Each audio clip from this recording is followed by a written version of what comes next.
Now, tensions have been building along India's disputed border with China. A number of skirmishes between opposing troops have taken place over the last month.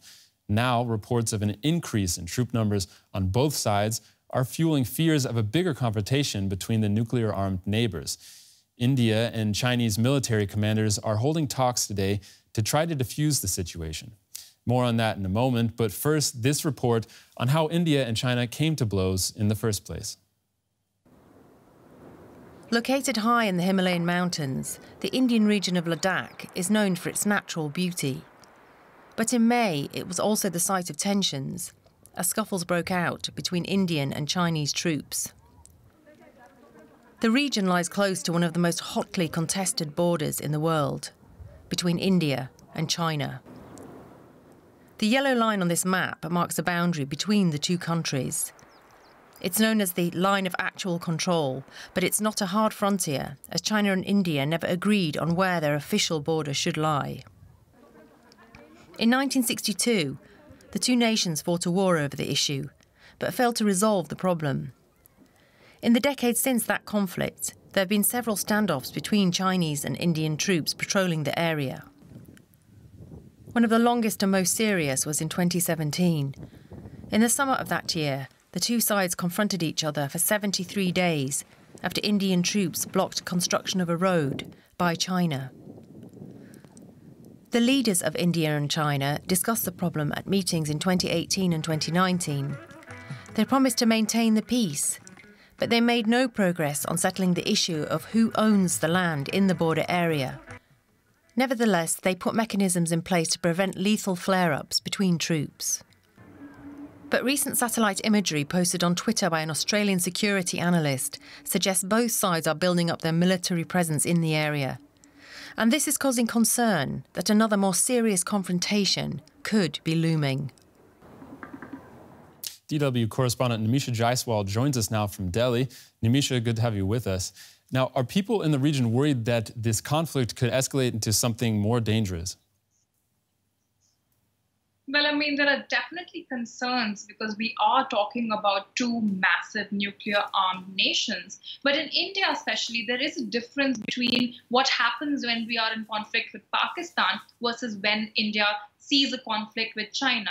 Now, the kind of aggressive, almost jingoism that we see and the posturing that we see with Pakistan is largely absent when it comes to China. Analysts believe that this could be because of China's conventional warfare military superiority. But on the other hand, we also see Indians coming together to try to clamp down on trade ties with China. For example, a Remove China app became very popular in India in the last 2 weeks because of the fact that they were trying to remove all Chinese apps from their phones. There have also been Indian celebrities coming out and saying, stop buying Chinese products, hit them where it hurts. But of course, there's a $90 billion trade between the two countries, and downloading and removing a few apps is probably not going to have much of a damaging effect on the Asian giant. India and China seem to be making an effort to resolve this conflict. The military commanders are meeting at a border post there now. What are they hoping to achieve?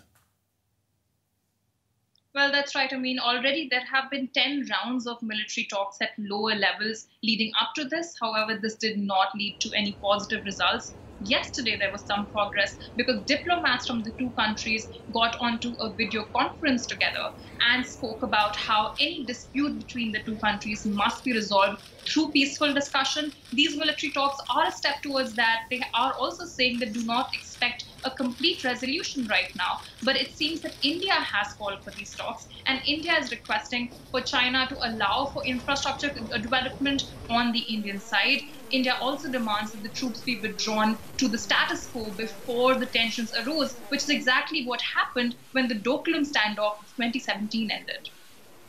What is behind these repeated standoffs? This isn't the first time this has happened, so what is causing these? Well, I mean, this is basically because the line between the two countries, the line of actual control, is a contested border. There are large swaths of it which the two countries see eye to eye on, but there are still many points of conflict where there have been advances and there have been standoffs, similar to what we saw earlier last month in May. Now, one of the main reasons that leads to these standoffs is infrastructure development on both sides. We talked about how in Doklam in 2017, India tried to stop infrastructure development by China. There is also speculation that this year's standoff over the last few weeks has been because China has objected to infrastructure development by India. Another common allegation from both sides is that troops have advanced into the other territory. This is what India has said about Chinese troops this year as well. But again, there is also concerns that analysts have raised that because of China's conventional military superiority and because India would not want to escalate this conflict further, this might be a way for China to take up small swaths of land and create land grabs. So this is something that India will definitely be watching for and bringing up in discussions with China. Nimisha Jaiswal in Delhi there. Thank you.